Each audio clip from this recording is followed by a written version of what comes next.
Qual é a solução para os nossos pecados, já que nós mesmos não podemos nos salvar? Então, precisamos de um Salvador que não tenha pecado. E o único que preenche este requisito é o Senhor Jesus Cristo. O que o Senhor Jesus fez para nos salvar? Ele trocou de vida conosco. Ele morreu na cruz em nosso lugar, pagando pelos nossos pecados, derramou o seu sangue, e o seu sangue nos purifica de todo o pecado. Ele também ressuscitou por nós, ao pagar pelos nossos pecados. Então ele nos deu a sua justiça. Na segunda carta do apóstolo Paulo aos Coríntios, no capítulo 5, no versículo 21, o apóstolo Paulo escreve: aquele que não conheceu o pecado, esse é Jesus, ele, o Pai, o fez pecado por nós, para que quando estivéssemos em Jesus, fôssemos feitos justiça de Deus. O que é justiça de Deus? O que é um justo de Deus? Um justo de Deus é alguém que nunca pecou, não peca e nunca vai pecar. Então, quando nós olhamos para nós, já vimos quantos pecados cometemos? Cometemos pecado presentemente e certamente haveremos de cometer no futuro. Mas a Bíblia diz que nós não pecamos no passado, não pecamos agora e não vamos pecar no futuro. Por quê? Porque todos esses pecados foram em cima do Senhor Jesus. Ele assumiu os nossos pecados e nos deu a justiça dele. Então nós somos hoje, sem pecado, justiça de Deus, aqueles que receberam a Jesus, não porque não cometamos pecados, mas porque agora nós recebemos a justiça do Senhor Jesus e os pecados que nós cometemos foram em cima dele e ele morreu ali na cruz, pagando por esses pecados. Então o Senhor Jesus realizou isso, mas ele não só morreu na cruz pelos nossos pecados. Se ele tão somente tivesse feito isso, estaríamos com nossos pecados perdoados, porém não teríamos a vida de Deus em nós. Ele ressuscitou também por nós como nosso representante. E por esse ato, ele conquistou para nós a vida que ele obteve em sua ressurreição, que é a vida eterna. Então essa vida agora é nossa, a vida de Deus. Também o Senhor Jesus, além de ter morrido na cruz e ter ressuscitado, ele ainda fez aqui um terceiro ato em nosso favor. Ele ascendeu aos céus e sentou-se no trono de Deus como nosso representante, a fim de nos tornar reis no mundo espiritual. No mundo espiritual, no reino celestial, nós somos reis em Cristo Jesus. Então está aí o grande benefício da salvação. Agora, por que o sangue de Jesus tem o poder de nos purificar? O livro de Levíticos, no capítulo 17, versículo 11, diz que a vida está no sangue. Como todos os homens pecaram, com exceção do Senhor Jesus, a vida que estava no sangue se transformou em morte. No sangue de Jesus, porém, estava a vida. Por isso, ele podia ser ofertado por nós, tendo o poder de nos purificar com o seu sangue. Deus não poderia simplesmente perdoar os nossos pecados, ele não poderia simplesmente perdoar ao invés de ter que entregar o seu Filho Jesus para morrer no nosso lugar Não, ele não poderia fazer, porque Deus é amor, Deus é bondade, Deus é benignidade, Deus é misericórdia, porém Deus também é justiça. E é injusto tratar com o bem aquele que pratica o mal. Então, por isso mesmo, o Senhor Jesus levou os nossos pecados. E agora nós somos justiça de Deus e Deus nos trata como pessoas sem pecado. No sangue de Jesus estava a vida. Foi ofertado este sangue por nós quando Jesus morreu na cruz. Todo o seu sangue foi derramado nas chicotadas, na coroa de espinhos que foi na sua cabeça, em todo aquele sofrimento horroroso, e finalmente foi-lhe enfiado uma lança no lado e saiu ali no lugar da onde a lança entrou, saiu sangue até se esvair totalmente todo o sangue de Jesus. Por isso é que depois saiu água, para mostrar que não havia mais sangue dentro do Senhor Jesus. Então, o Senhor Jesus morreu no nosso lugar e isso foi exigido para que se cumprisse a justiça de Deus. Deus não é pecador, ele não comete injustiça, de modo que havia necessidade de o Senhor Jesus morrer no nosso lugar. Agora, para nós, a salvação é um presente de Deus gratuito. Para Jesus custou o que custou, mas para nós é de graça. Porém, há condições estabelecidas para que recebamos esta tão grande salvação. Como é que nós vamos receber a salvação? Como é que eu recebi? Como é que você recebeu? Se não recebeu, pode receber essa salvação. De que maneira? Primeiro, arrepender-se dos seus pecados e converter-se. Deixe-me ler Atos, capítulo 3, versículos 19 e 20.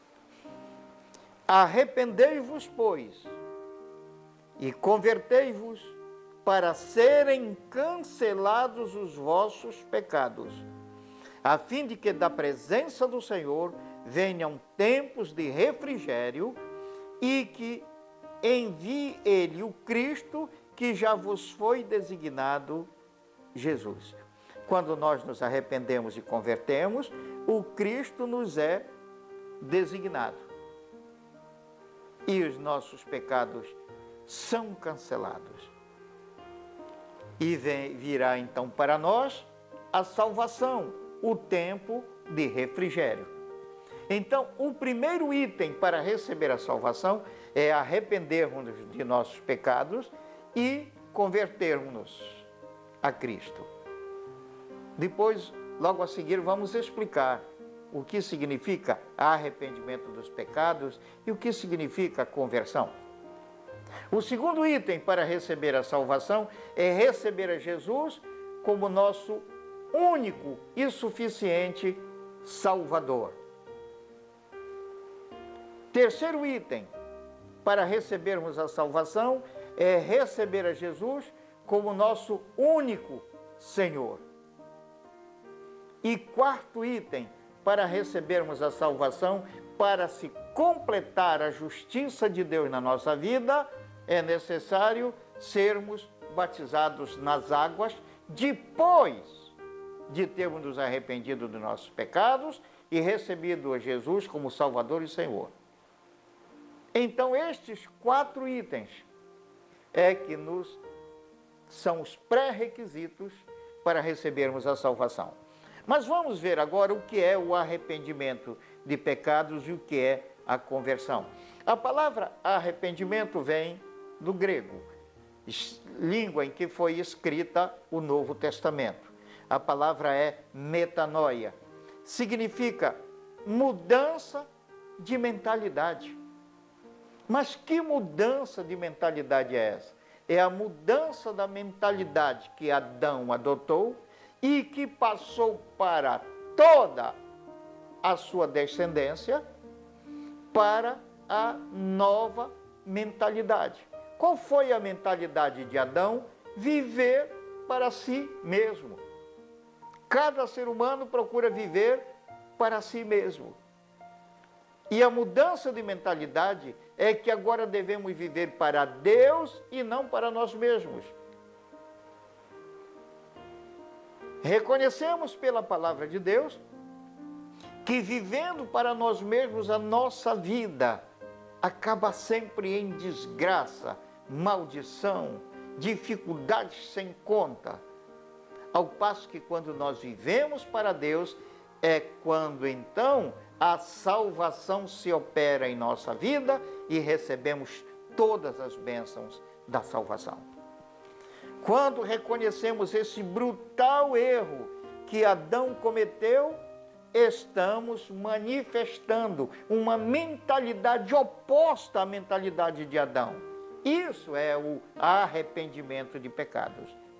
Já a conversão dos pecados é a decisão de mudar de vida, deixando de fazer a própria vontade para fazer a vontade de Deus. Portanto, o arrependimento é o reconhecimento do erro e a conversão é a decisão de mudar. O que significa receber Jesus como Salvador?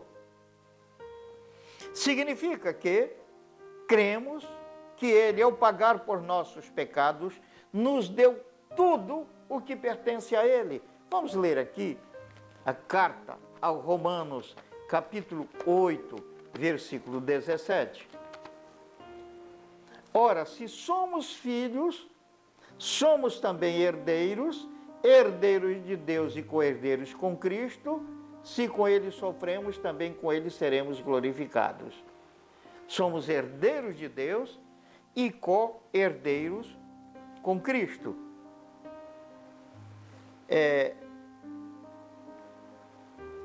Quando recebemos a Jesus como Salvador, significa que reconhecemos que Ele é o solucionador de todos os nossos problemas. Reconhecemos que Ele é o provedor de todas as nossas necessidades. O ser humano vive como sendo Ele mesmo o seu provedor e por isso nunca ele consegue provisão completa e total. O ser humano tem 8 áreas em sua vida e ele não consegue suprir todas elas. É impossível o ser humano. Então, nós necessitamos de um Salvador, alguém que seja o nosso provedor, que venha nos dar sustento completo. De modo que receber a Jesus como Salvador é receber solução completa, é reconhecer que em Jesus nós temos solução completa para a vida, é reconhecer que em Jesus nós temos provisão total para todas as nossas necessidades. Isso é receber a Jesus como Salvador. E se Ele é o nosso Salvador, então é nele que devemos buscar antes de tudo a nossa provisão. Buscar por meio da oração, buscar por meio do estudo da palavra, para conhecer meios de atingir as nossas bênçãos no mundo espiritual e trazê-las para as nossas circunstâncias terrenas. Receber, portanto, Jesus como Salvador é reconhecer que Ele é o solucionador de todas as nossas dificuldades e problemas. E receber a Jesus como Senhor. O que significa receber a Jesus como Senhor? Receber Jesus como Senhor significa que reconhecemos que nós não nos pertencemos mais. Não somos mais donos de nossos narizes. Como nos diz o apóstolo Paulo, na segunda carta aos Coríntios, no capítulo 2, no capítulo 5, no versículo 15, Paulo diz assim: e Ele morreu por todos, para que os que vivem não vivam mais para si mesmos, mas para aquele que por eles morreu e ressuscitou. Ele morreu por nós, para nós não vivermos mais para nós mesmos, mas para vivermos para Ele, para o Senhor Jesus. Então, receber a Jesus como Senhor significa que agora nós reconhecemos e nos entregamos a Deus como sendo servos dEle. Nossa vida agora é para servir a Deus. Ele é o Senhor da nossa vida. E agora eu concluo. As bênçãos terrenas são chamadas na Bíblia de a nossa herança. O domínio sobre a nossa herança é aquele reinado que nós vimos lá em Gênesis capítulo 1, versículo 26, reinado que Deus nos promete, domínio que Deus nos promete. Então, você vê que o primeiro item do domínio é um povo, dominar sobre as multidões. Então, a primeira herança é um povo. Conduzir um povo para Deus por meio da palavra de Deus, por meio do exemplo, por meio do amor. Conduzir esse povo para o Senhor. Essa herança inclui prosperidade financeira, proteção contra todo o mal, condução de Deus até tomarmos posse da vida abundante prometida, presença permanente de Deus conosco, vida saudável, saúde no corpo, paz, alegria e tudo mais de bom e belo para uma vida boa, perfeita e agradável sobre a terra. Por meio da aplicação da nossa fé na santa palavra de Deus, iremos cumprindo com o compromisso assumido com o Senhor Jesus. Que compromisso? O compromisso de viver para Deus e não para nós, o compromisso de ter Jesus como nosso Salvador e não nós sermos os nossos próprios salvadores, o compromisso de ter Deus como Senhor da nossa vida e não nós sermos senhores de nossa vida. Então, na medida em que vamos cumprindo com o nosso compromisso, nessa medida, estas bênçãos vão se manifestando no nosso viver, por meio da aplicação da palavra de Deus. E uma vez cumprindo com os nossos compromissos, iremos nos apossando da imensa herança que o Senhor Jesus já conquistou para nós na cruz do Calvário, que já é nossa. Por isso, Paulo, na primeira carta aos Coríntios, capítulo 3, dos versículos 21 e 23, Paulo diz: tudo é vosso, então tudo é nosso. Eu lhe pergunto agora, você já se arrependeu de seus pecados? Você já recebeu a Jesus como Salvador da sua vida? Você já recebeu a Jesus como Senhor da sua vida? Então você pode tomar essa decisão agora. É só você colocar o seu joelho no chão e falar com Deus. E Ele estará ouvindo você e se alegrando com você. Você pode tomar essa decisão agora e se batizar no próximo batismo nas águas de sua igreja. O batismo nas águas é também parte da salvação, porque o Senhor Jesus disse isso. Quando o Senhor Jesus se aproximou de João para ser batizado, João disse: tu vens a mim? Eu é que preciso ir a ti para ser batizado por ti. E Jesus disse: deixa por agora, porque me convém cumprir toda a justiça de Deus. Sem o batismo nas águas, a justiça de Deus não está completada. É necessário o batismo nas águas. Então, meu amado irmão, minha irmã, você que ouviu esta mensagem, tem diante de você uma escolha. Agora, você não pode alegar ignorância. Ou você recebe a Jesus para ter a vida eterna e viver para sempre com Deus, ou se recusa e viverá vida de miséria e desgraça sobre a terra e inferno depois da morte física. Escolha a vida de Deus para que vivas bem. Amém. Fique com Deus, o Senhor é com você.